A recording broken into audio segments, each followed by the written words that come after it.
ఆ దేవుడే రాసినది చదవాలి నీవు ఆ దేవుని పుస్తకం, బడిలోని చెప్పని సృష్టికర్త పుస్తకం, పరలోకము నుండి పంపబడినది, పరిశుద్ధాత్మ ప్రేరణతో వ్రాయబడినది. పరిశుద్ధమైన మా కన్న తండ్రి, నీకు వేలాది వందనాలనైనా, నీకే ఘనత నీకే మహిమ చెల్లిస్తున్నాం. మా కన్న తండ్రి, ఏమిచ్చి నీ రుణం తీర్చుకుంటాం దేవా. ఇప్పటి వరకు కాచి కాపాడి నీ రెక్కల నీడలు మమ్మల్ని అందరినీ భద్రపరిచిన విధానం బట్టి స్తోత్రాలు. మరొక అవకాశాన్ని మాకు ఇచ్చి నీ మాటలు వినటానికి కృప చూపించిన నీకు వేలాది వందనాలు తండ్రి. నీ వాక్య పరిచర్య కోసం నా ఆత్మ సంసిద్ధంగా ఉంది తండ్రి. నా శరీరాన్ని వాడుకొని 66 గ్రంథాలు వివరించడానికి పరిశుద్ధాత్మ సహాయాన్ని నాకు దయచేసి అర్థం కాని బిడ్డలకు అర్థమయ్యే విధంగా జ్ఞానాన్ని, శక్తిని, బలాన్ని, ఓపికని దయచేయమని మానాథుడైన యేసుక్రీస్తు ద్వారా అడిగి వేడుకొంచున్నాము తండ్రి. ఆమెన్. కూడి వచ్చిన అందరికీ నా హృదయపూర్వక వందనాలండి. దేవుని వల్లరా భూమి మీద క్రైస్తవులకు దీవెనలు, ఆశీర్వాదాలని ముసుగులో ఉన్నారా? ముసుగు తీయబడినప్పుడు ఏ ఆశీర్వాదాలు ఉన్నాయి? ఆలోచించిద్దాం దేవుని వల్లరా. చాలా చాలా ముఖ్యం. సుమారుగా 90% సంఘాలన్నీ ఈ మత్తులో ఉన్నారు. చాలామంది ఈ మత్తులో ఉన్నారు. ఏ మత్తు? భూమి మీద క్రైస్తవులు దీవెన్లు, ఆశీర్వాదాలనే ముసుగులో ఉన్నారు. అందరూ ముసుగులోనే ఉన్నారు. చూడండి, ప్రతి సంఘంలోకి మనం పోయినాక ఒక సేవకుడు ఒక గంట సేపు, అరగంటనో చెప్తాడేమో కానీ వాక్యం, ఆ గంటలు ఇంచుమించు 10-20 సార్లు అంటాడు ఆశీర్వాదాలు, దీవెనలు, ఆశీర్వాదాలు, దీవెనలు అంటారా లేదండి? ఖచ్చితంగా అంటారు. మరి క్రైస్తవులకి, నిజంగా క్రైస్తవులకి భూమి మీద దీవెనలు ఉన్నాయా? ఉంటే ఏ ఆశీర్వాదాలు ఉన్నాయి భూమి మీద క్రైస్తవులకి? అర్థమవుతుందా దేవుని వల్ల? ఏ ఆశీర్వాదాలు ఉన్నాయి? ఎందుకంటే భూమి మీద క్రైస్తవులకి దీవెనలు, ఆశీర్వాదాలని ముసుగులో ఉన్నారు, కానీ లేవు. ఎలా లేవు బ్రదర్ అంటే మనం కొంచెం ఆలోచించాలి. మనము పోయిన వారం శనివారం ముందుగా మనం ఎవరి గురించి తెలుసుకున్నాం? అబ్రహాం గురించి తెలుసుకున్నాం. దేవుని వల్ల. మరి అబ్రహాంకి దేవుడు ఏం చెప్పాడు? మీ అన్నదమ్ములను, అక్క చెల్లెలను, మీ ఆస్తి, అంతస్తు, తండ్రిని అన్నీ టోటల్గా వదులుకొని నేను పిలిచిన చోటికి నువ్వు వస్తే నేను నిన్ను దీవిస్తా. అర్థమైందండి? దేవుడు ఎందుకు దీవిస్తా అన్నాడు అబ్రహాంకి? నేను చెప్పినట్టు మీరు వస్తే నిన్ను దీవిస్తా.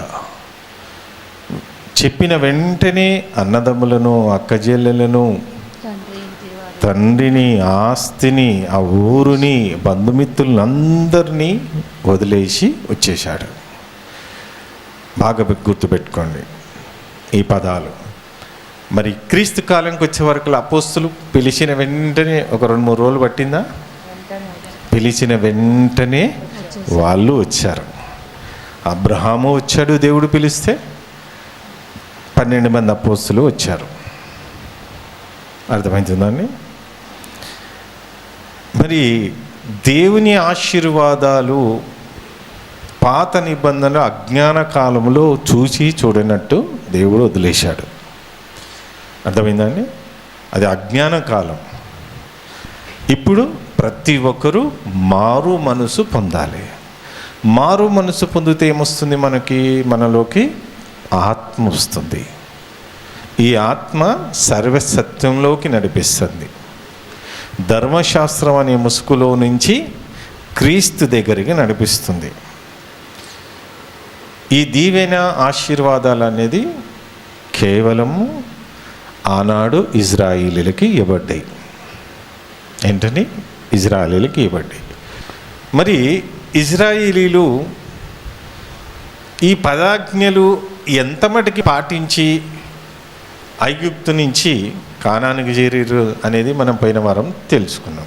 ఇలా క్రైస్తవులు కూడా ఎంతమంది పరలోకానికి చేరుతారంటారు? చెప్పండి, ఎంతమందికి చేరుతారు?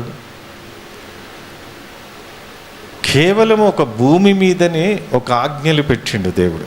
ఇంకో ఫలానా దగ్గర నుంచి ఇక్కడికి వస్తే నువ్వు ఆశీర్వదింపబడతావు. ఎందుకంటే నా మాట ప్రకారంగా మీరు వచ్చిరు కాబట్టి మిమ్మల్ని నేను అనాథల్ని చెయ్యను. నా మాట చొప్పున మీరు ఎక్కడికంటే అక్కడికి వచ్చారు కాబట్టి మీకు నేను తోడుగా ఉంటాను. నా ఆజ్ఞలు పాటిస్తూ మీరు చనిపోతే వాళ్ళు కూడా పరదేశకు వచ్చేసారు. పాత నిబంధన ప్రకారంగా వాళ్ళకి సున్నతి ఉంది. ఆ సున్నతి ప్రకారంగా మళ్ళీ ఎర్ర సముద్రం కూడా దాటిరు కదా, బ్యాప్టిజం తీసుకురు కదా అందరూ. సుమారుగా కాలుబలం 6 లక్షలు ఎర్ర సముద్రంలో బ్యాప్టిజం తీసుకున్నారు.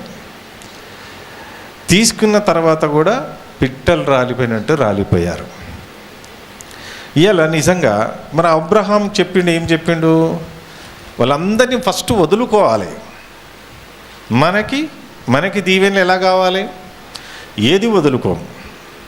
అన్నదమ్ములను, అక్క చెల్లెలు, భార్యలను, పిల్లలు ఏది వదులుకోము. మాకు భూమి మీద ఆశీర్వాదాలు కావాలి. అన్ని సంఘాలలో ఇదే గోల. అబ్రహాముకి దేనికి ఇచ్చిండు ఆశీర్వాదం? ఆయన దేవుని మాటకి లోబడ్డాడు.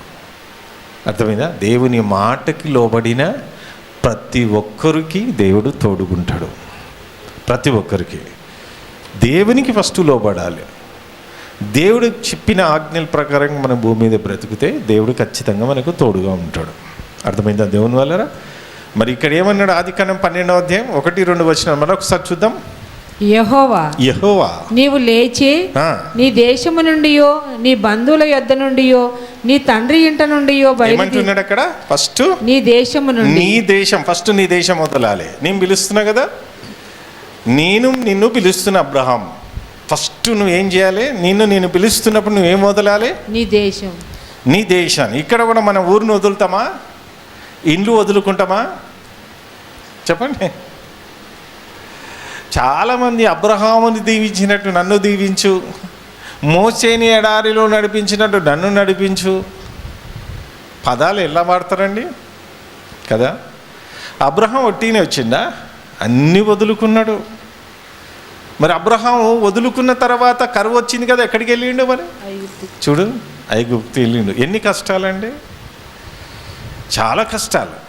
వాళ్ళు అరణ్యంలో సుమారుగా చాలా కష్టపడ్డారండి ఇజ్రాయేలీలు. ఎందుకు పడ్డారు? దేవునికి లోబడ్డారు. ఇలా మనం కూడా, మీకు కష్టాలు వస్తున్నాయా, బాధలు వస్తున్నాయా, ఇబ్బందులు వస్తున్నాయా? దేనికోసం వస్తున్నాయి? మీరు క్రీస్తు సంఘంలో ఉండి ఈ మాటలకి వింటురు కదా, ఈ మాటల ప్రకారంగా మీరు పాటించాలి అన్నప్పుడు ఖచ్చితంగా కష్టాలు వస్తాయి, బాధలు వస్తాయి, హింసలు వస్తాయి, కరువు వస్తుంది. నిలదొక్కుకోవాలి, అపవాదిని జయించాలి. దేవుని పక్షాన ఉన్నాడు. నీకు దేనికోసం వస్తున్నాయి? ఖచ్చితంగా వస్తుంది, రావాలి. రాకపోతే నువ్వు క్రైస్తవుడే కాదు. అయితే నీవు లేచి నీ దేశము నుండియో నీ బంధువుల నీ దేశము నుండి నీ బంధువుల ఫస్ట్ నీ దేశం వదలాలి. నెక్స్ట్ నీ బంధువులు వదలాలి. నీ తండ్రి ఇంటి నుండి బయలుదేరి నేను నీకు చూపించే దేశమునకు వెళ్ళుము. నిన్ను గొప్ప జనముగా చేసి నిన్ను ఆశీర్వదించి నీ నామమును గొప్ప చేయుదును. నీవు ఆశీర్వాదముగా నుందువు. నిన్ను ఆశీర్వదించు వారిని ఆశీర్వదించేదను, నిన్ను దూషించు వారిని శపించేదను. భూమి యొక్క సమస్త వంశములన్నీ నీ యందు ఆశీర్వదించబడునని అబ్రహామును బట్టే ఆశీర్వదిస్తాడట.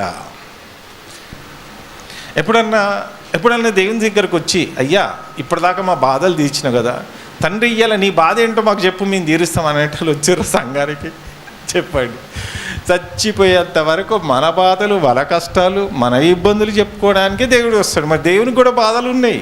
ఎందుకు? ఆయన రాసుకున్నాడు 66 గ్రంథాల చట్టం.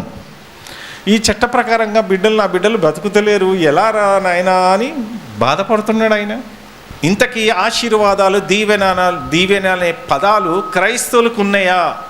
ఈ పదాలు ఎవరికి ఇవ్వబడ్డాయి అని బాగా చాలామంది మోసపోతున్నారు. అర్థమవుతుందని చాలా క్లారిటీగా దేవుడు మనకు తెలియజేస్తాడు. చదువుతల్లి ఆదికాండం 13వ అధ్యాయం 15-16. ఎందుకనగా నీవు చూచుచున్న ఈ దేశం అంతటిని నీకును నీ సంతానమునకు సదాకాలం ఇచ్చేదను, మరియు నీ సంతానమును భూమి మీద నుండి రేణువుల వలె విస్తరింపజేసేదను. ఎట్లనగా ఒకడు భూమి మీద నుండి రేణువులను లెక్కింపగలిగిన ఎడల, రేణువులు అంటే తెలుసు కదా, ఇసుక రేణులు ఉసుక పడతాం కదా, లెక్క పెడతావా? సంతానం, అబ్రహాం సంతానం అలాగ. ఇప్పుడు నమ్మి విశ్వసించి బ్యాప్టిజం తీసుకున్న తర్వాత ఆ పాత నిబంధన యొక్క ఆశీర్వాదాలు ఇప్పుడు ఇస్తాడా? క్రైస్తవులకు ఉన్నాయా?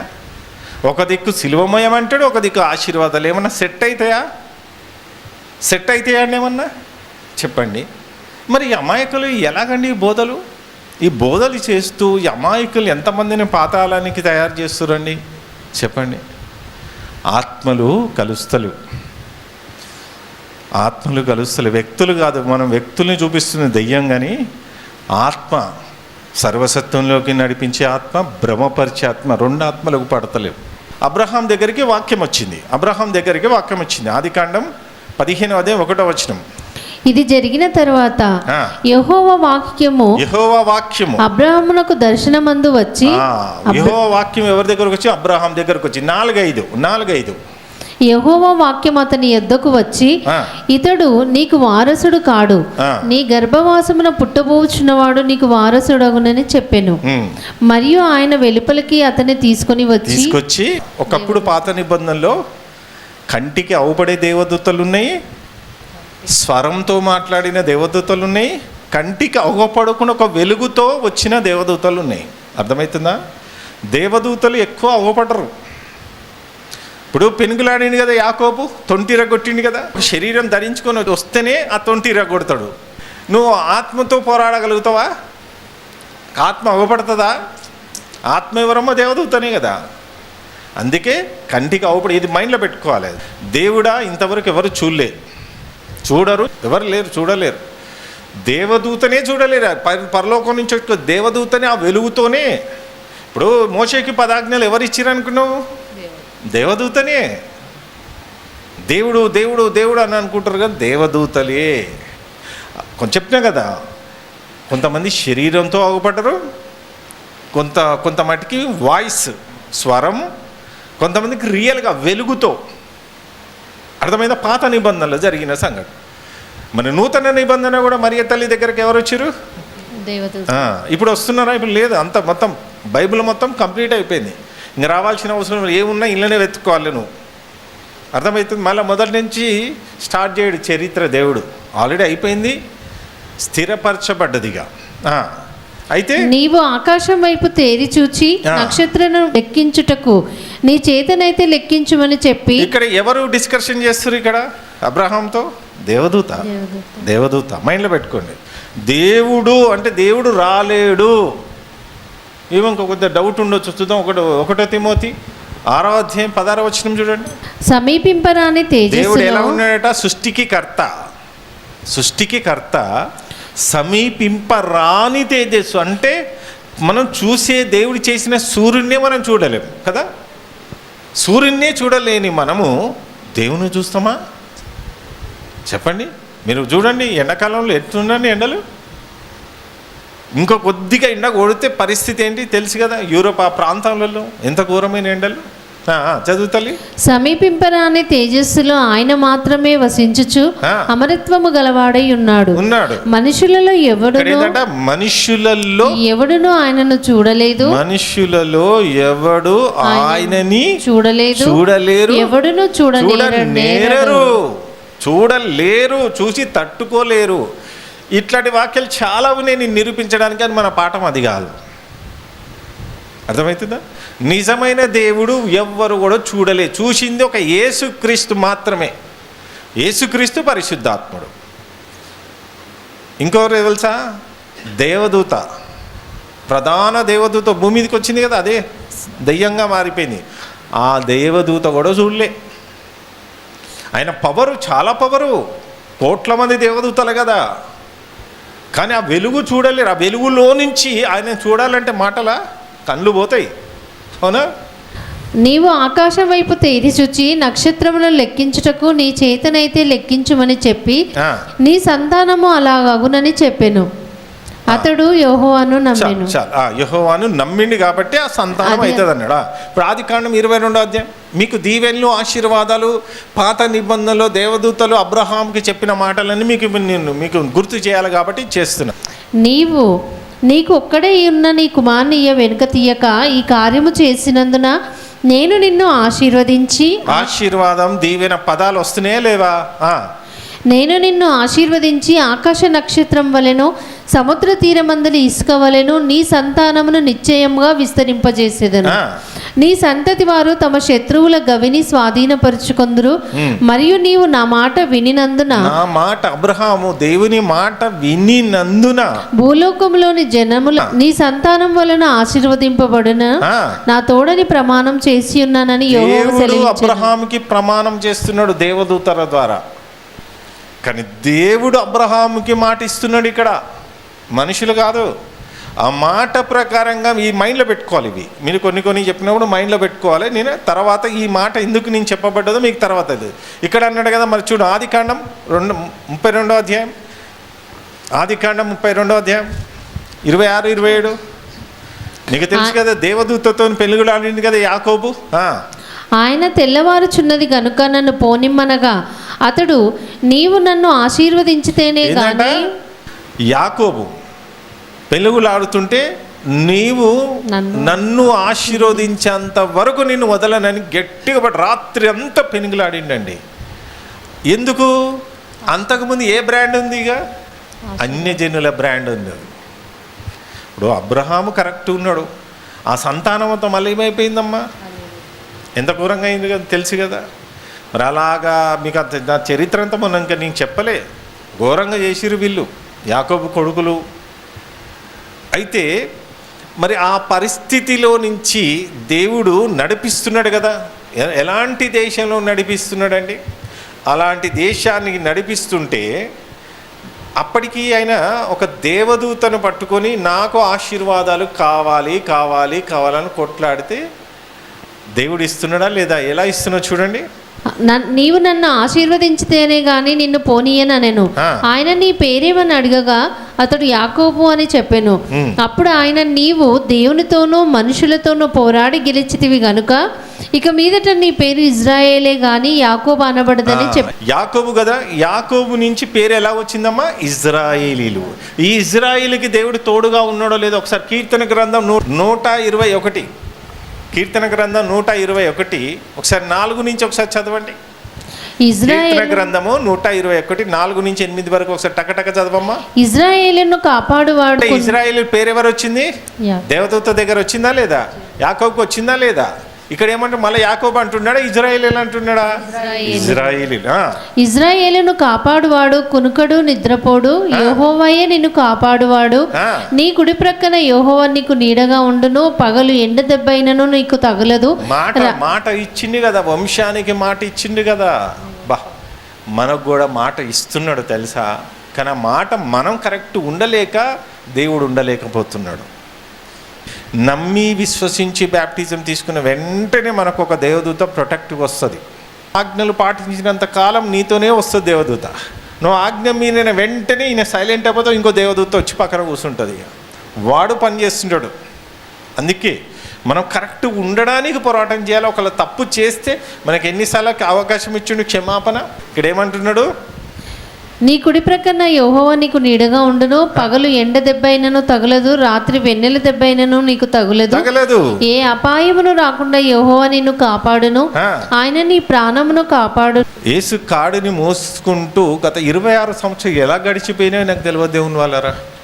26 సంవత్సరాలు అంటే మాటలా? నా సగం జీవితం, నా యవ్వన ప్రాయంలో ప్రారంభించిన 25 సంవత్సరాల కాడి మోసినాం అంటే పడుతూ లేచి ఇక్కడ దాకా మాటలా సగం జీవితం అయిపోయింది. ఇలా నిజంగా పడుతూ లేస్తూ నన్ను ఇప్పుడు దేవుడు ఎన్నుకున్నాడు కాబట్టి నిలబడ్డాను. మనం దేవుని ఎన్నుకున్నాం అనుకో పడిపోతాం. అర్థమవుతుందా? ఇప్పుడు బాగా వినండి దేవుని వాళ్ళరా. దేవుడు కొంతమందిని ఎన్నుకుంటే నీతివంతుడు 7 సార్లు పడ్డలు లేపుతాడు. మన దగ్గర నీతి కార్యాలు లేవనుకో అందరికీ అవకాశం ఇస్తాడు. అర్థమైందా? అందరికీ ఎలాగ అవకాశం ఇస్తాడు తెలుసా? ప్రతి ఒక్కరికి ఇస్తాడు. ఒకసారి చెప్తాడు, 2 సార్లు చెప్తాడు, 3 సార్లు చెప్తాడు. చూడండి యోబు గ్రంథం 33 యోబు గ్రంథం 33 13 14 చూడండి. యోబు గ్రంథం 33 13 14. తన క్రియలలో దేని గూర్చి ఆయన ప్రత్యుత్తరం ఇయ్యడు. దేవుడు నరుల శక్తికి మించినవాడు. నీవేళ ఆయనతో పోరాడుదువు. దేవుడు ఒక్కమారే పలుకును. ఫస్ట్ చూడండి, దేవుడు ఒక మారు పలుకుతాడు, 2 మార్లు పలుకుతాడు. అయితే మనుషులు అది కనిపెట్టరు. అది జ్ఞానం కావాలి. ఒక్కసారి సొలొమోను రాజు దగ్గరికి ఎన్నిసార్లు వచ్చిండు? చాలాసార్లు వచ్చిండు. చూడండి, అది కూడా చూడండి. 1 రాజుల గ్రంథం 11వ అధ్యాయం 9, 10, 11 చూడండి. 1 రాజుల గ్రంథం 11వ అధ్యాయం 9, 10, 11. ఇశ్రాయేలుల దేవుడైన యెహోవా అతనికి 2 మారులు ప్రత్యక్షమై. 2 మార్లు. ఎంత మహాజ్ఞానం అండి సొలొమోను రాజుకి. అలాంటి వ్యక్తి ఏమైపోయింది ఇక్కడ? అతనికి 2 మార్లు ప్రత్యక్షమై నీవు ఇతర దేవతలను వెంబడింపవలదని అతనికి ఆజ్ఞాపించినను సొలొమోను హృదయం ఆయన యొద్ద నుండి తొలగిపోయాను. ఇక తొలగిపోతే దేవుడు ఏం చేస్తాడు? ఇక దేవుడు వచ్చాడు, చెప్పాడు, మారు మారు మారు అంటే మారలే. పోగొట్టుకున్నాడు, అవకాశం పోగొట్టుకున్నాడు. మన దగ్గర కూడా వస్తుంటాయి, కానీ మనం పోగొట్టుకోవద్దు. దేవుని స్వరం వినాలి, దేవుని ఆలోచన కలిగి ఉండాలి. ఇప్పుడు ఎక్కడి వరకు మనం చదువుకున్నాం తల్లి? దేవదూతతో పోరాడుతాడు, నాకు ఆశీర్వాదాలు కావాలని పోరాడతాడు. మరి అక్కడి నుంచి మనం ఆలోచిస్తే, మరి నూతన నిబంధనలో ఆశీర్వాదం అనే పదాలు, భూమి మీద ఆశీర్వాదం అనే పదము ఒకే ఒక దగ్గర ఉన్నది. ఎఫెసీయులకు రాసిన 1వ అధ్యాయం 3వ వచనం చూడండి. ఎఫెసీయులకు రాసిన 1వ అధ్యాయం 3వ వచనం. మన ప్రభు అయిన యేసుక్రీస్తు యొక్క తండ్రి యొక్క దేవుడు స్తుతింపబడును గాక. ఆయన క్రీస్తునందు పరలోక విషయములలో ఆత్మ సంబంధమైన ప్రతి ఆశీర్వాదం. ఇక్కడ నూతన నిబంధనకు వచ్చే వరకల్లా ఏ ఆశీర్వాదాలు ఇక్కడ చెప్తున్నాడు? ఆత్మ సంబంధమైన, పరలోక సంబంధమైన ఆశీర్వాదాలు ఇక్కడ చెప్తున్నాడు. పాత నిబంధనలో శరీర సంబంధమైన ఆశీర్వాదాలు, వాళ్ళకు భయంకరమైన పరిస్థితి. ఇప్పుడు పరలోక సంబంధమైన ఆశీర్వాదాలు ఎలాగ మనకు వర్తిస్తాయి అంటే, మనలోకి ఎవరు వచ్చిరు? ఆత్మ వచ్చింది. దేవుని ఆత్మ వచ్చే వరకల్లా మన చూపు, మన ఆలోచన, మన విధానం అంతా టోటల్గా మారిపోయింది. పాత నిబంధనకు కొత్త నిబంధనకు అంత తేడా ఉన్నది. పాత నిబంధన ఒక అజ్ఞాన కాలంలో దేవుడు తెలియదు, ఏమి తెలియదు. మీకు అర్థమవుతుందంటే, ఇప్పుడు మీలోకి ఎవరు వచ్చిరు? ఆత్మ వచ్చే వరకు ఒక సేవకుడు చెప్పే ప్రతి మాట అర్థమవుతుంది. మీరు రోజుకి, వారానికి మీరు ఆత్మ జ్ఞానం ఎదుగుతున్నారు, దినదినం ఎదుగుతున్నారు, గ్రహించగలుగుతున్నారు. అర్థమవుతుందా అండి? పాత నిబంధనకి కొత్త నిబంధనకి అంత తేడా అండి. అయితే అక్కడి నుంచి నూతన నిబంధన వచ్చే వరకల్లా పరలోక ఆశీర్వాదాలు చెప్తున్నాడు. ఇంకొక ఆశీర్వాదము గురించి మాట్లాడుతున్నాడు పౌలు గారు గలతీ సంఘానికి రాస్తున్నాడు. చూడండి, గలతీలు రాసిన 3వ అధ్యాయం 6 నుంచి 9 వరకు చూడండి. అబ్రహాము దేవుని నమ్మెను. నమ్మిండా లేదా? నమ్మి రావడం అంటే ఏంటండి? ఇప్పుడు చూడండి సార్, మీరు ఇప్పుడు నేను పలానా దగ్గర మిమ్మల్ని తీసుకుపోతాను, మీ ఇంటికి వచ్చి నన్ను నమ్మండి, మీకు ఏ ప్రాబ్లం లేదు, మీకు మంచి జాబ్ కానీ మంచి ఇస్తా, మొత్తం వదిలేసుకొని, ఫ్యామిలీని వదిలేసుకొని రాని అనగానే కొంతమంది గుడ్డితనంతో కొంతమంది మోసం చేస్తారు, కొంతమంది న్యాయం చేస్తారు. అజ్ఞాన కాలంలో ఒక స్వరం విన్నాడు, దేవదూత స్వరం విన్నాడు, బయటకు వచ్చేసిండని. అందుకే ఇక్కడ ఏమంటున్నాడు? అబ్రహాము దేవుణ్ణి నమ్మాడు. మనం కూడా దేవుని నమ్మాలి. ఎలా నమ్ముతాం తెలుసా? సగం మన మీద నమ్ముకుంటాం, సగం దేవుని నమ్ముతాం. అందుకే మనము అటు కాకుండా ఇటు కాకుండా అవుతున్నాం. ఎక్కువ ఇప్పుడున్న పరిస్థితి మన కష్టం మీదనే, మన మీదనే ఎక్కువ ఆధారపడాలని చూస్తుంటామండి. లాస్ట్కి ప్రాబ్లమ్స్ రాగానే అయ్యో అంటాం. కాదు, నువ్వు కష్టం చేసినా, ఏమి చేసినా టోటల్ 99% దేవుని మీద ఆధారపడాలండి. నువ్వు దేవుని మీద ఆధారపడితే దేవుడు నీ పక్షాన ఉంటాడు, చూపిస్తుంటాడు. కష్టం నువ్వే చేయాలి, కానీ మార్గం డైవర్ట్ చేస్తున్నాడు. ఇలా ఇలా ఇలా ఇలా పో అని చెప్తుంటాడు. మన మీద ఆధారపడ్డాం అనుకుని నష్టపోతాం. అలాగా అందుకే ఇక్కడ ఏమంటున్నాడు? అబ్రహాము దేవుని నమ్మెను, అది అతనికి నీతిగా ఎంచబడెను. ఆయనకు అది నీతిగా దేవుని నమ్మినందుకు ఆయనకి ఏమైందట? నీతి ఎంచబడ్డదట. కాబట్టి విశ్వాస సంబంధులే అబ్రహాము. విశ్వాసం అనేది ఎలాగ ఉండాలండి? విశ్వాసం అనేది ఎలా ఉంటుంది తెలుసా? పరలోకం ఉంది, లేదయ్యా నేను చూస్తేనే నమ్ముతా. కొంతమంది ఎలా ఉంటుంది, నాకు స్వస్థత చేస్తే నమ్ముతా, నాకు కొన్ని అప్పులు పోతేనే నమ్ముతా, నాకు ప్రాబ్లం సాల్వ్ అయితేనే నేను నమ్ముతా. కొంతమంది ఎలా ఉన్నారండి, నువ్వు బ్యాప్టిజం తీసుకొని నీ బాధలు పోతాయి, బ్యాప్టిజం తీసుకుని అప్పులు పోతాయి, ఇలాంటి బోధలు చాలా ఉన్నాయి సమాజంలో. కానీ ఇక్కడ ఎలా నమ్మాలట?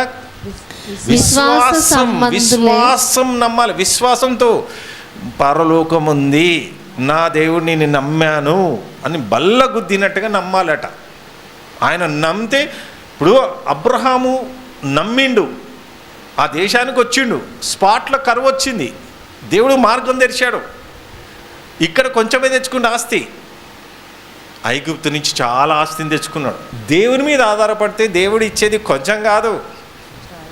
ఆయన నమ్ముకుంటే నీకు ఏమేమి ఇవ్వాలి, ఏ టైంలో ఇవ్వాలి, కానీ ఇస్తే మాత్రం పర్ఫెక్ట్గా ఉంటుంది. కానీ మనం తొందరపడి మన నిర్ణయం తీసుకున్నాం అనుకో, ఫెయిల్. ఆయన లేటుగా ఇచ్చిన లేటెస్ట్గా ఇస్తాడు. ఇచ్చిందంటే వెనకకు తిరగద్దుగా. ఆయన ఇచ్చిన ఆశీర్వాదాలు, పరలోక ఆశీర్వాదాలు ఇస్తే పర్ఫెక్ట్గా ఉంటాయి.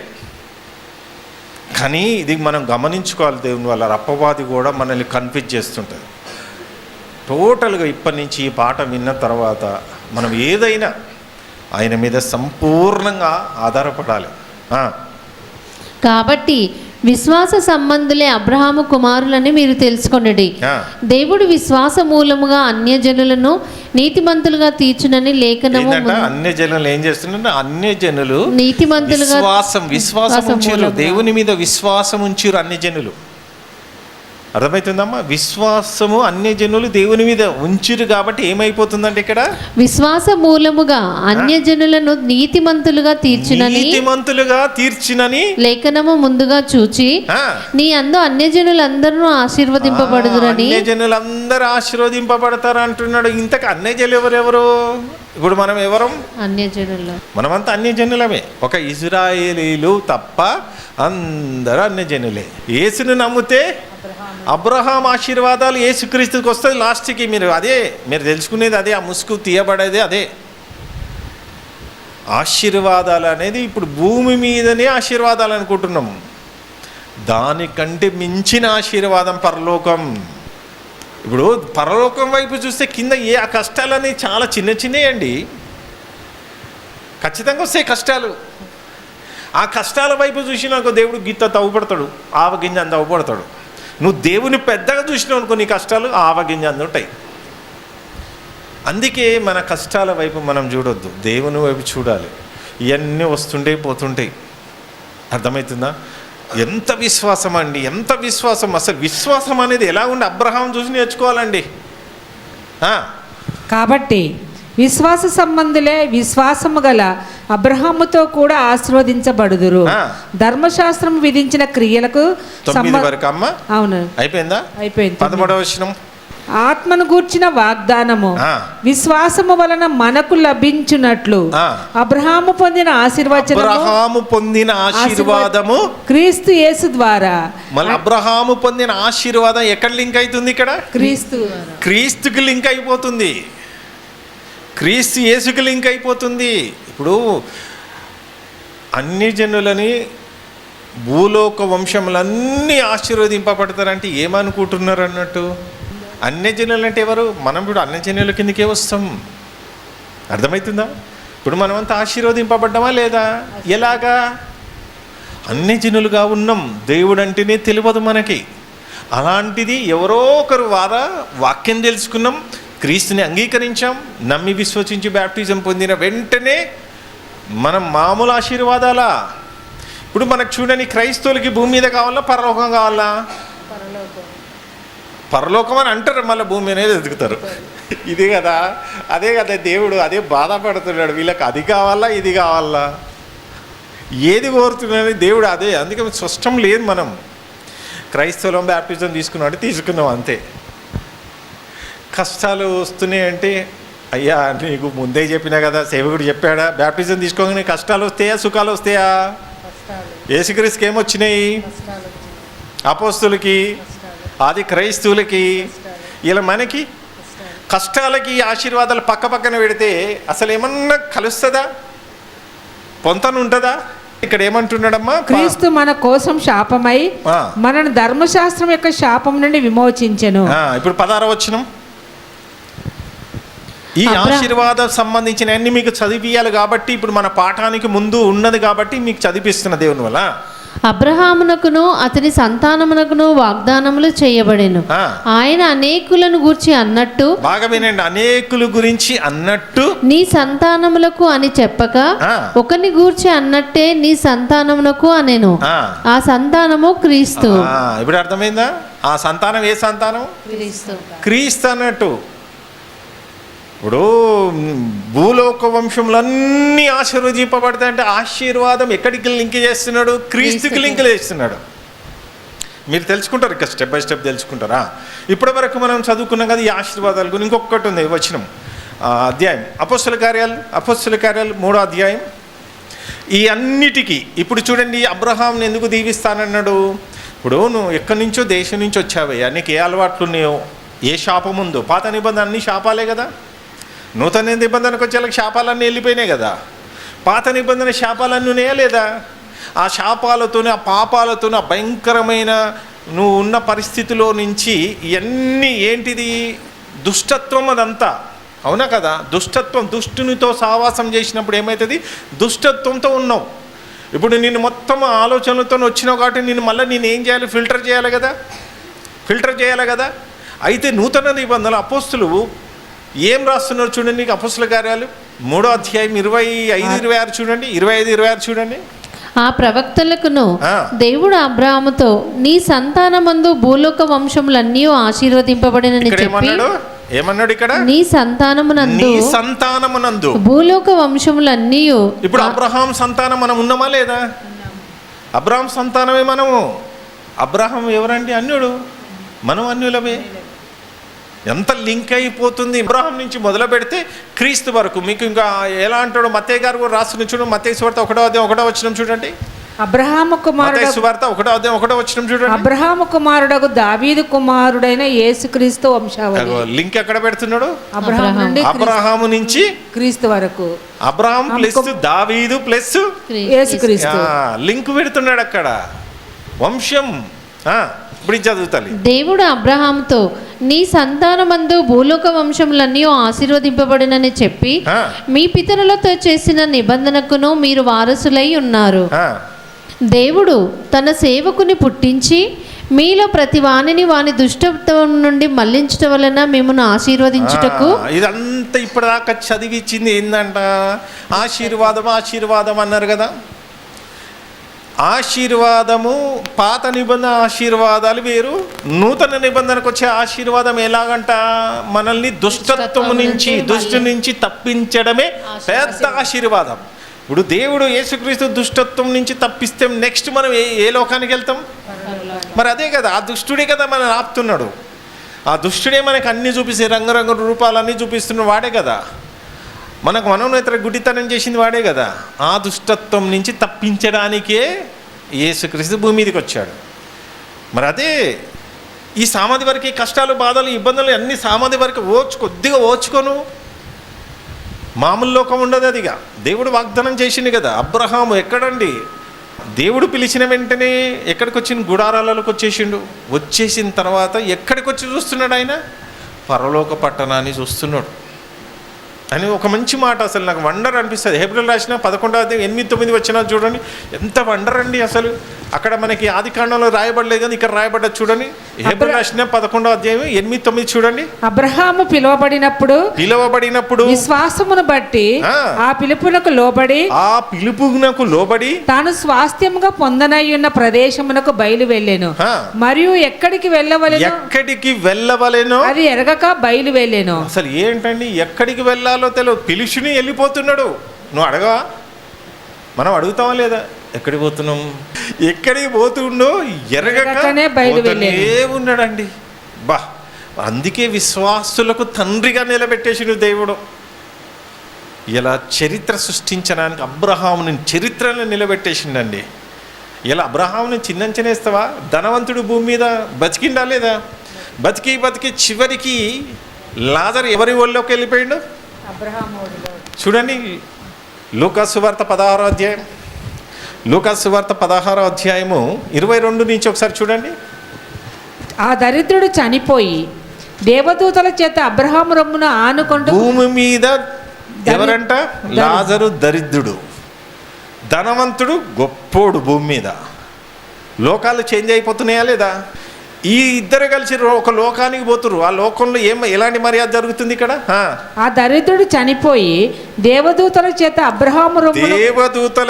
అబ్రహాము ఒడిలోకి వెళ్ళిపోయింది. అబ్రహాం ఎలా ఉన్నాడమ్మా? బా, విశ్వాసులకు తండ్రి. అంటే పరదేశులు ఎవరికి మనకు తీర్పు తీర్చేది? అబ్రహాం అండి. ఏ రేంజ్లో ఇచ్చిండు పదవి?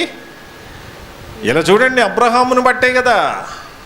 అది అపోస్తులు కూడా పిలిచింది కదా యేసుక్రీస్తు. పిలిచిన వెంటనే వచ్చేసిండ్రు. ఇజ్రాయేల్ 12 గోత్రుల వరకు తీర్పు తీర్చే పవర్స్ ఎవరికి ఇచ్చిండు? అపోస్తులకు ఇచ్చిండు. అందుకే వినిన వెంటనే మనం ఆలోచించాలి, దేవుడు ఉన్నాడు, మన పక్షాన్ని ఉన్నాడు. ఫస్ట్ కష్టాల వైపు చూడొద్దు, శ్రమల వైపు చూడొద్దు. అపవాది పెడుతుండదు. మీరు అసలు మామూలు వ్యక్తులుగా చాలా స్పెషల్ అండి. నేను ఎలాగ మిమ్మల్ని వివరించాలి, మీకు ఎలా చెప్పాలి? మీరు చిన్నంచనే వేసుకుంటుర్రా మీరు? ఇప్పుడు చూడండి, ఇప్పుడు ఒక పందిని తీసుకొచ్చి బురదలో ఉన్న పందిని మంచి తోమి ఆ పందికి అంత విలువ ఎందుకు వచ్చింది? ఒక సింహాసనం మీద కూర్చుండు అంటే ఆ వ్యక్తి గుర్తించుండు ఈ పంది యొక్క విలువ. అర్థమవుతుందా? ఆ పంది యొక్క విలువ ఆ వ్యక్తి కూర్చోబెట్టిన వ్యక్తికే తెలుసు. ఆ విలువ పందికి తెలియదు.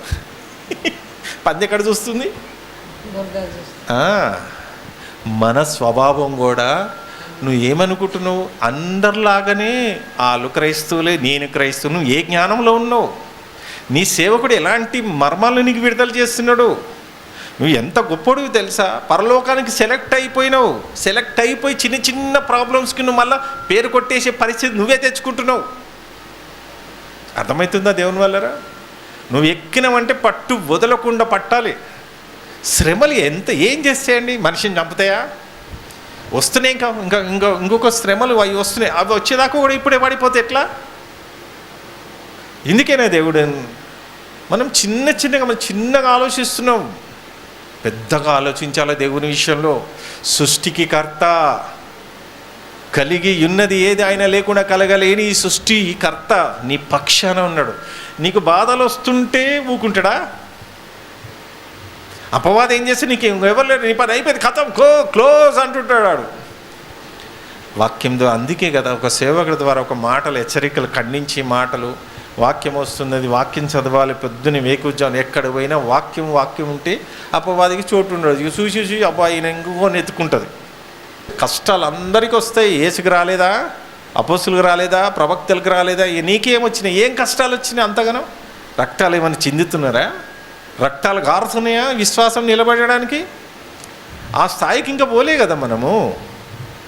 ఇక్కడ ఈ ఆశీర్వాదాలంతా చివరికి ఏ ఆశీర్వాదాలు అంటే దుష్టత్వం నుంచి మరలించడమే ఆశీర్వాదం. మరి పాత నిబంధన యొక్క చరిత్ర యేసు దగ్గరికి వచ్చే వరకు ఈ చరిత్ర ఎలా మారిపోతుందంట?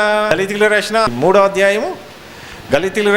అధ్యాయము 19 నుంచి 22 వరకు చూడండి. అలాగైతే ధర్మశాస్త్రం చెప్పింది అర్థమవుతుందా మీకు? ఆశీర్వాదాలు అనేది ఉన్నాయా? క్రైస్తవులకు ఉన్నాయా? మీకు ఒకే ఒక వచనం చూపించిన కదా, ఎఫెసీయులకు 1:3 వచనమే. మళ్ళీ ఇంకా అపోస్తల కార్యాల్లో మళ్ళీ గలితీయులకు రాసిన 3వ అధ్యాయంలో నీకు 6 నుంచి 9 వరకు. అర్థమవుతుందా? ఇవి జ్ఞానం కలిగి మనం ఆలోచించాలి. బైబిల్ ఎక్కడున్నాయో వెతికినా దొరకదు. చదువుతాలి. అలాగైతే ధర్మశాస్త్రం ఎందుకు?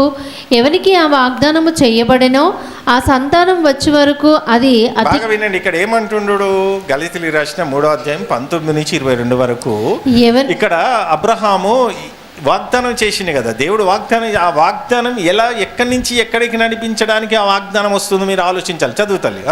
ఎవనికి ఆ వాగ్దానము చేయబడినో ఆ సంతానము వచ్చే వరకు అది అతిక్రమములను బట్టి దానికి తరువాత ఇయ్యబడెను. అది మధ్యవర్తి చేత దేవదూతల ద్వారా నియమింపబడెను. మధ్యవర్తి ఒకనికి మధ్యవర్తి కాడు గాని దేవుడు ఒక్కడే. దేవుడు ఒక్కడే. ధర్మశాస్త్రము దేవుని వాగ్దానములకు విరోధమైనదా? అట్లనరాదు. జీవింపజేయ శక్తిగల ధర్మశాస్త్రం ఇయ్యబడి ఉన్న ఎడల వాస్తవముగా నీతి ధర్మశాస్త్రం మూలముగానే కలుగును గాని. ధర్మశాస్త్రం అంటున్నాడు ఏంటి అనేది ఆలోచిస్తే, మరి యేసుక్రీస్తు ధర్మశాస్త్రాన్ని నెరవేర్చడానికి వచ్చినా కొట్టివేయడానికి వచ్చినా? నెరవేర్చడానికి వచ్చాడు. చాలా మంది ఏమనుకుంటారు, యేసుక్రీస్తు ధర్మశాస్త్రం టోటల్ కొట్టేసిండు, ఇంకా నూతన నిబంధనే పాటించాలంటాడు చాలామంది. అది మత్తయి సువార్త 5వ అధ్యాయం 17, 18, 19. మత్తయి సువార్త 5వ అధ్యాయం 17, 18, 19. ధర్మశాస్త్రమునైనను, బాగా వినండి, ధర్మశాస్త్రాన్ని అయినను ప్రవక్తల వచనములైనను కొట్టివేయ వచ్చితినని తలంచవద్దు. కన్ఫర్మ్ అయిపోయింది ఇక్కడ.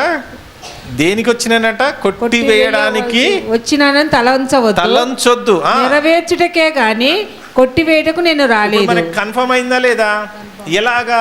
ఇప్పుడు పాత నిబంధనలో ఎంతమంది భార్యలని చేసుకోవచ్చు, నూతన నిబంధనకు వచ్చే వరకల్లా చూసిరా మార్చిండా? సంఖ్యను మార్చిండు, అవునా కదా?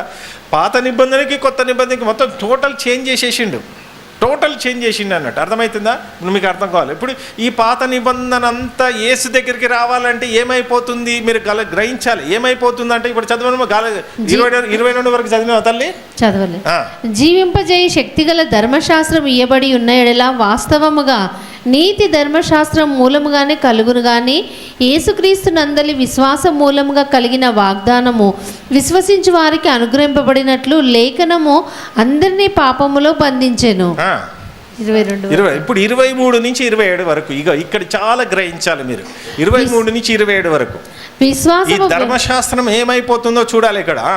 విశ్వాసము వెల్లడి కాక మునుపు ఇక ముందుకు బయలుపరచబడబోవు విశ్వాసమును అవలంబింపవలసిన వారముగా చెరలో ఉంచబడినట్టు మనము ధర్మశాస్త్రమునకు లోనైన వారమైతిమే. కాబట్టి మనము విశ్వాస మూలమున నీతిమంతులని తీర్చబడినట్లు క్రీస్తునొద్దకు మనను నడిపించుటకు ధర్మశాస్త్రము మనకు బాలశిక్షకుడు ఆయను. యేసు దగ్గరికి తీసుకురావడానికి ఇప్పుడు చూడు, ధర్మశాస్త్రం మొత్తం యేసు దగ్గరికి వచ్చే వరకల్లా ఈ ధర్మశాస్త్రం లాస్ట్కి వచ్చే వరకు ఏమైపోతుందంట? LKG అయిపోతుంది. యేసు ఎంటర్ అయిపోయిండు, ఆయనను స్వీకరించిన నమ్మి విశ్వసించి బ్యాప్టిజం తీసుకున్న వెంటనే ఈ ధర్మశాస్త్రం ఏమైపోతుంది? బాలశిక్షగా మారిపోతుంది. యేసుక్రీస్తు ఎంటర్ కానంత సేపు ఇది పెద్ద పుస్తకం. యేసు దగ్గర మళ్ళీ చదువు 24, 25 చదవండి. కాబట్టి మనము విశ్వాస మూలమున నీతిమంతులమని తీర్చబడినట్లు క్రీస్తునొద్దకు మనలను నడిపించుటకు ధర్మశాస్త్రము మనకు బాలశిక్షకుడు ఆయను. ధర్మశాస్త్రమంతా ఈ పదాజ్ఞలు ఈ పాత నిబంధన అంతా ఏమైపోతుందంట?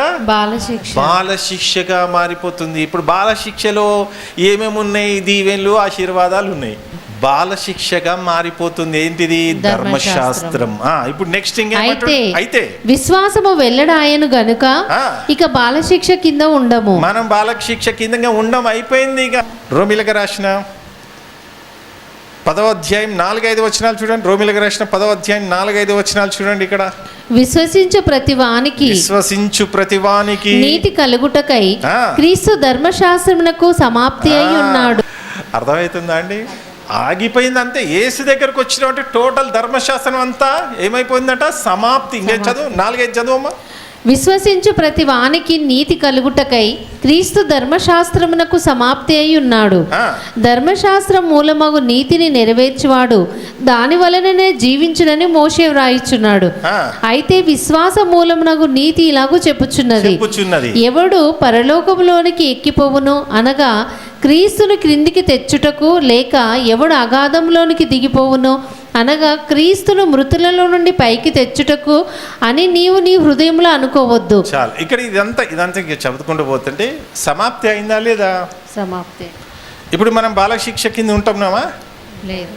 క్రైస్తవులకి ఈ లోక సంబంధమైన ఆశీర్వాదాలు కాదు, పరలోక సంబంధమైన ఆశీర్వాదాలు ఇవ్వడానికి వచ్చిన యేసుక్రీస్తు. అది అజ్ఞాన కాలంలో దేవుడు చూసి చూన్నట్టు వదిలేసిండు. ఇప్పుడు నూతన నిబంధనకు వచ్చేసాం. ఎందుకంటే మత్తయి సువార్త 15వ అధ్యాయం 14వ వచనం చూడండి. వారి జోలికి పోకుడి, వాళ్ళ జోలికి పోకండి. వారు గుడ్డివారయ్యుండి, గుడ్డి వారికి త్రోవ చూపువారు. గుడ్డివానికి త్రోవ చూపిన ఎడల గుడ్డివాడెవరు? సేవకుడు. గుడ్డివాడు సేవకుడు. గుడ్డివానికి త్రోవ చూపిన ఎడల వారిద్దరు గుంటలో పడుదురు కదా. గుంటలో పడిపోతారంట. మరి అందరు ఎక్కడ పడిపోతారు? ఈ దీవెల ఆశీర్వాదాలు ఉండోళ్ళంతా గుంటలు పడిపోతారు. ఖచ్చితంగా పడిపోతాడు. మరి మీ సేవకుడు ఎలాంటి వాడు? యెషయా గ్రంథం 42వ అధ్యాయం. మీ సేవకుడు. ఇప్పుడు నేను గుడ్డోని అనుకో, నెక్స్ట్ మీరెవరు? మీరు కూడా గుడ్డోళ్ళు.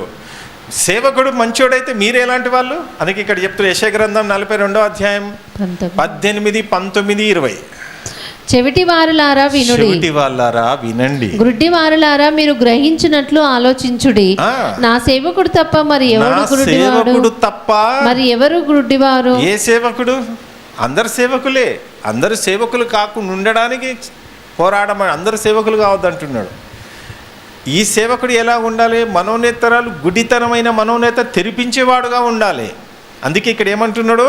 నా సేవకుడు తప్ప మరి ఎవడు గుడ్డివాడు? నేను పంపు నా దూత తప్ప మరి ఎవడు చెవిటివాడు? నా భక్తుడు తప్ప మరి ఎవడు గుడ్డివాడు? యెహోవా సేవకుడు తప్ప మరి ఎవడు గుడ్డివాడు? నీవు అనేక సంగతులను చూచుచున్నావు గానీ గ్రహింపకున్నావు. ఇప్పుడు చూడండి, యేసుక్రీస్తుని చాలా మంది ఫాలో అవుతున్నారు. యేసుని నమ్మినాక, బ్యాప్టిజం తీసుకున్నాక కూడా ఒక భయంకరమైన మత్తులో ఉన్నారు, ముసుగులో ఉన్నారు. అందుకే పౌలు గారు యేసుని నమ్మి బ్యాప్టిజం తీసుకున్నాక కూడా ఒక మాట రాస్తున్నాడు అండి. 1 కొరింథీయులు 15వ అధ్యాయం 19వ వచనం చూడండి, చాలా ముఖ్యం. 1 కొరింథీయులు 15వ అధ్యాయం 19వ వచనం చూడండి. ఈ జీవితకాలం మట్టుకే, ఈ జీవితకాలం మనకి ఏ జీవితంలో ఉన్నామమ్మా? 60-70 సంవత్సరాలు అయితే మనకి ఈ జీవితం ఖతం ఉంటుందా? ఇంకేమన్నా ముగించిపోతుందా? ముగించినాక కూడా మళ్ళీ ఒక సంవత్సరం పోయి నరకం పోయి మళ్ళీ వస్తామా? లేదు కదా. ఈ జీవితకాలం మటుకే మనము క్రీస్తునందు నిరీక్షించిన వారమైన ఎడల, క్రీస్తునందు నిరీక్షణ అంటే దీవెన్లు, ఆశీర్వాదాలు, స్వస్థతలు, ఇవే కదా. ఇవే నిరీక్షణ. క్రీస్తుయందు నిరీక్షించిన వారమైన ఎడల మనుషులందరికంటే దౌర్భాగ్యులమై ఉందము. అది అపార్థం చేసుకోకండి. ఈ జ్ఞానం కాపాడుకోండి. మనకు మాత్రమే తెలియజేస్తున్నాడు దేవుడు. ఇంకా చాలా ఉంది పాఠం. మరి పాఠేసి ముగిస్తా, ఆలోచిద్దాం.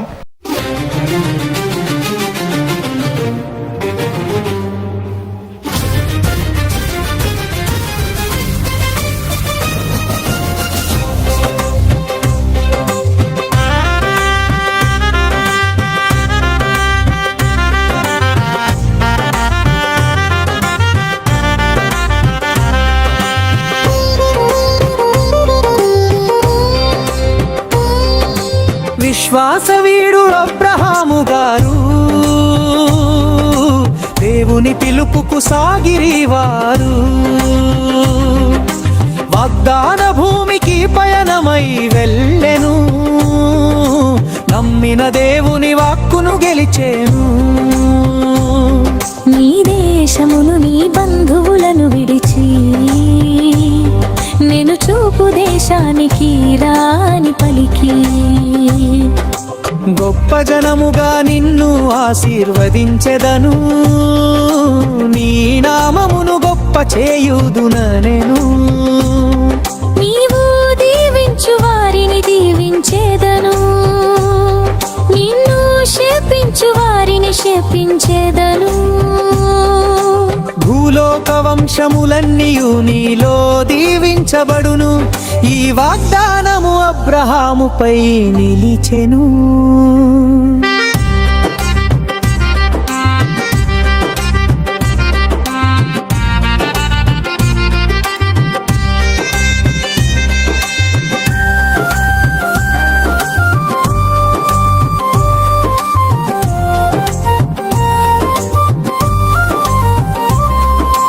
ఆది నుండి మనుష్యుల సంతతి సాగెను, అబ్రహాము వంశము నీతిలో నిలిచెను. దేవుని చిత్తము ఆయనలో వెలిగెను, మరణము దాటిన జీవమును గనెను. తరతరాల విశ్వాసిగా పేరు నిలిచెను, దేవుని పిలుపులో ధైర్యము పెంచెను. నీ ఏకైక కుమారుని నాకు అర్పించితివి, నా మాట విని నీవు గొప్ప త్యాగము చేసితివి. నిశ్చయముగా నిన్ను దీవించెదను, నీ సంతానమును ఆకాశ నక్షత్రముగా చేసెదను. సముద్రపు ఇసుక వలె లెక్కకు మించెను, నీ సంతానము శత్రువుల ద్వారములు గెలిచెను. నీవు నా మాట విన్నావు గనుక భూలోక జనులందరూ దీవించబడెదరు ఇక.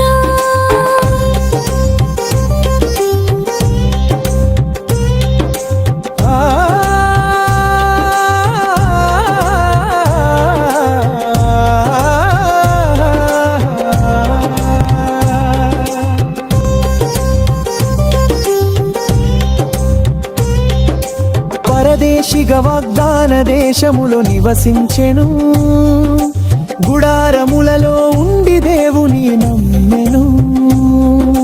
పునాదులు గల పట్టణము కొరకు చూచెను, దేవుడే నిర్మించిన పరలోకమును కోరెను.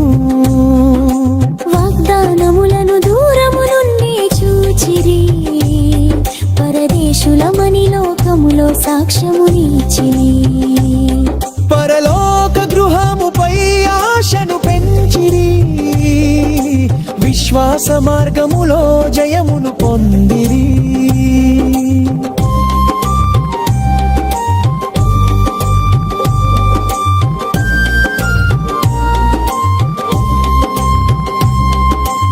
పరిశుద్ధమైన మా కన్న తండ్రి, బిడ్డలునైనా ఎంతో దూరం నుంచి వచ్చి నీ మాటలు వినటానికి ఆసక్తితో వచ్చిన ప్రతి బిడ్డను మీ పాదాలు సమర్పిస్తున్న జ్ఞాపకం చేసుకొని, సంఘంలో ఉన్న అనారోగ్యంతో బాధపడుతూ, సమస్యలతో బాధపడుతూ, కుటుంబాలలో సమస్యలతో బాధపడుతూ, ఆర్థిక ఇబ్బందులతో బాధపడుతున్నారు. ఎందుకంటే తండ్రి నీ రాజ్యం వెతుకుతున్నారు కాబట్టి అపవాది ఎన్నో విధముల సమస్య, ఆ సమస్యకి చూడకుండా నీ వైపు చూస్తే సమస్య చాలా చిన్నగా అయిపోతుంది. బిడ్డలకి అది తెలియచేయండి, కృప చూపించండి తండ్రి. ఎందుకంటే నీ రాజ్యం వెతుకుతున్నారు కాబట్టి ఎన్నో విధాల బిడ్డలు సమస్యలు ఎదుర్కొంటున్నారు. దేవా, జ్ఞాపకం చేసుకోమని మా నాథుడైన యేసుక్రీస్తు ద్వారా అడిగి వేడుకొంచున్నాము తండ్రి. ఆమె తండ్రి యొక్క ప్రేమ, యేసుక్రీస్తు యొక్క కృప, పరిశుద్ధాత్మ సహవాసం ఇప్పుడును ఎల్లప్పుడూ తోడై ఉండునుగాక. ఆమె అందరికీ వందనాలండి. దేవుని వల్ల